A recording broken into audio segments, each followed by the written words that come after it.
तो इतनी बड़ी आपदा आई, इतने दुख देखे आपने, और इस बीच मैंने आपकी एकजुटता देखी।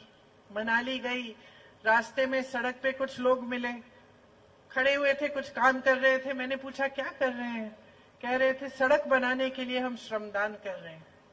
इतनी बड़ी सड़क थी, 6-7 लोग थे।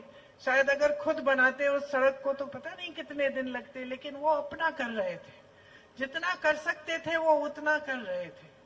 आस्ते आस्ते थोड़ी सी अपनी भागीदारी राहत के कार्य में वो कर रहे थे। इसी तरह से मैंने गांव गांव में देखा कैसे लोगों ने एक दूसरे को बचाया। जहां पत्थर गिर गए थे, एक दूसरे को निकाला उन पत्थरों में से, और कैसे आपका पूरा समाज एकजुट हुआ। और आपके साथ कांग्रेस के नेता, कांग्रेस के कार्यकर्ता, कांग्रेस के पूरे सारी जो जितने भी मंत्री थे, मुख्यमंत्री जी भी सब एकजुट हुए, और आपने इतनी बड़ी आपदा का सामना किया, दृढ़ता से किया, एकदम पूरी शक्ति से किया और मजबूती से किया। चाहे कितनी भी दुख आप झेल रहे थे, लेकिन आप खड़े रहे।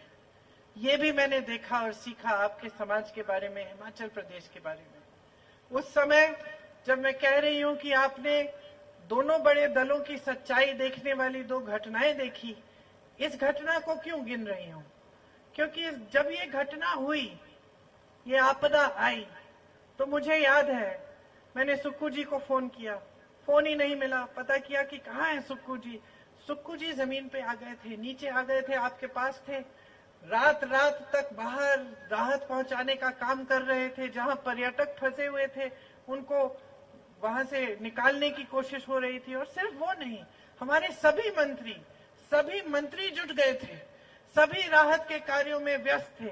कोई किसी गांव में जा रहा था, कोई कहीं जा रहा था, और हमारे सारे पूरी पार्टी आपके साथ एकजुट हुई और आपके साथ मजबूती से कंधे लगाकर आपदा के खिलाफ आप लड़े और खड़े रहे।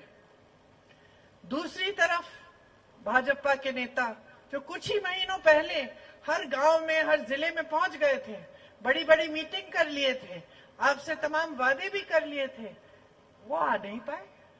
एक भी आपके बीच में नहीं आया।